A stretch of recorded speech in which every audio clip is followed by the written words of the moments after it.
بسم اللہ الرحمن الرحیم۔ محترم ناظرین السلام علیکم۔ آج کی اس مختصر سی ویڈیو میں ہم بات کریں گے وراثتی جائیداد کی تقسیم اور انتقال کے بارے میں کہ کس طرح وراثتی جائیداد وارثان میں منتقل ہو جائے گی۔ جب کوئی شخص فوت ہوتا ہے تو اس کے وارثان میں اس کے بیٹے، بیٹیاں، اس کی بیوی، بیویاں، ماں اور باپ ہوتے ہیں یا ان میں سے کوئی ہوتے ہیں، تو ان کو وراثت جو ہے وہ تقسیم ہونی ہوتی ہے۔ اب وہ تقسیم کیسے ہوگی؟ تقسیم کے لیے جو آدمی اس کو تقسیم کروانا چاہتا ہے وہ ایک درخواست لکھے گا اور درخواست کے اندر جناب وہ تفصیل لکھے گا کہ جناب یہ میرے والد صاحب تھے یا فلاں آدمی تھا، وہ فوت ہو گیا اور یہ جائیداد ان کی باقی ہے، یہ میرے بہن بھائی ہیں، تو جناب اس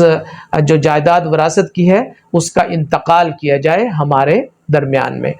تو اس کے حوالے سے جو سوالات جنم لیتے ہیں وہ یہ ہیں کہ اس کا طریقہ کیا ہے، وہ ہم ڈسکس کریں گے اس ویڈیو میں۔ دوسری چیز یہ ہے کہ تمام وارثان جن کے نام پر وراثت ہونی ہے، وراثت کا انتقال ہونا ہے، ان تمام وارثان کا آنا پٹواری کے پاس، تحصیلدار کے پاس پیش ہونا ضروری ہے یا ان میں سے کوئی ایک بھی وراثت کا انتقال کروا سکتا ہے۔ اور تیسرا یہ ہے کہ کون کون سے کاغذات ضروری ہیں وراثت کے انتقال کے حوالے سے۔ تو سب سے پہلے یہ کہ درخواست لکھے گا تحصیلدار کے نام جو انتقال کروانا چاہ رہا ہے۔ اب جناب تحصیلدار صاحب کیا کریں گے کہ وہ دیکھیں گے کہ اس میں کیا کیا چیزیں موجود ہیں۔ درخواست کے ساتھ جو ڈاکومنٹس لگائے جائیں گے وہ یہ ہیں کہ درخواست کے ساتھ وارث جو ہوگا وہ اپنے بیان حلفی لگائے گا، اس میں تحریر کرے گا کہ جناب میرے والد صاحب یا فلاں جس کی وراثت کا انتقال ہونا ہے وہ جناب فوت ہو گیا ہے اور میں اس کے وارثان میں شامل ہوں اور دیگر فلاں وارثان شامل ہیں اور یہ پراپرٹی ہے جو قابل انتقال ہے۔ اور اس کے ساتھ جناب کیا ہوگا کہ گواہان وہ ساتھ لے کر آئے گا، نمبردار گاؤں کا ساتھ ہوگا اور پتی دار بھی ساتھ ہوگا، ان کے بھی تمام کے بیان حلفی وہ لکھ کر دیں گے کہ جناب ہم ذاتی طور پر اس آدمی کو جانتے تھے جو فوت ہوا اور اس کے وارثان میں فلاں فلاں اشخاص موجود ہیں، اس کے پراپرٹی موجود ہے، اس کی پراپرٹی کہ یہ درست طور پر وارثان ہیں اور ان کے نام پر انتقال کیا جانا چاہیے، تو ان کے شناختی کارڈ کی کاپیز بھی ساتھ منسلک کی جائیں گی۔ اس کے علاوہ جو چوتھی چیز ہے وہ ہے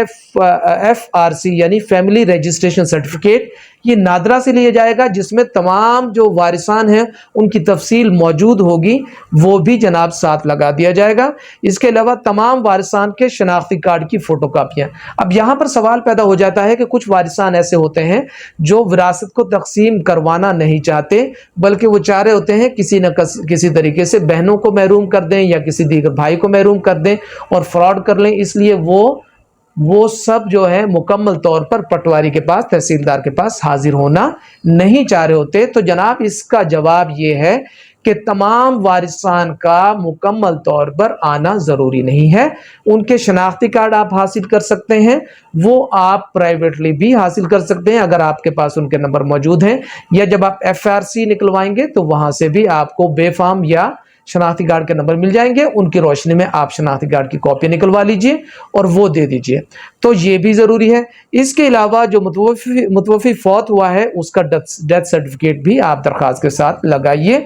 اور یہ چیزیں اصل آپ پیش کریں گے تحصیلدار کے اپنی درخواست کے ساتھ لگا کر۔ اب یہ وہ سارے ڈاکومنٹس ہو گئے اور اس سوال کا جواب بھی آ گیا کہ تمام وارثان میں سے اگر کوئی وارث وراثت نہ کروانا چاہیں تو جناب ایک بندہ جا کر بھی وراثت کروا سکتا ہے۔ یہ درخواست دی جائے گی، اس درخواست کی روشنی میں تحصیلدار جو ہے بیانات لینے کے بعد وراثت کا انتقال ان تمام لوگوں کے نام پر کر دے گا جو بیان حلفی میں، FRC میں اور نمبردار پتیدار کے بیانات میں موجود ہوں گے۔ اس طرح وراثت کا انتقال جو ہے وہ ہو جائے گا۔ اس حوالے سے اگر کوئی کویشچن ابھی بھی آپ کے ذہن میں باقی ہے تو آپ سوال کر سکتے ہیں۔ میرا واٹس ایپ نمبر آپ کی اسکرین کے اوپر موجود ہے، وائس میسیج کیجیے، میں انشاءاللہ رپلائی کروں گا، اور کومنٹس بھی آپ کر سکتے ہیں، اس میں بھی میں رپلائی کروں گا۔ تو کوئی چیز اگر آپ کو سمجھ نہیں آئی تو آپ سوال کیجیے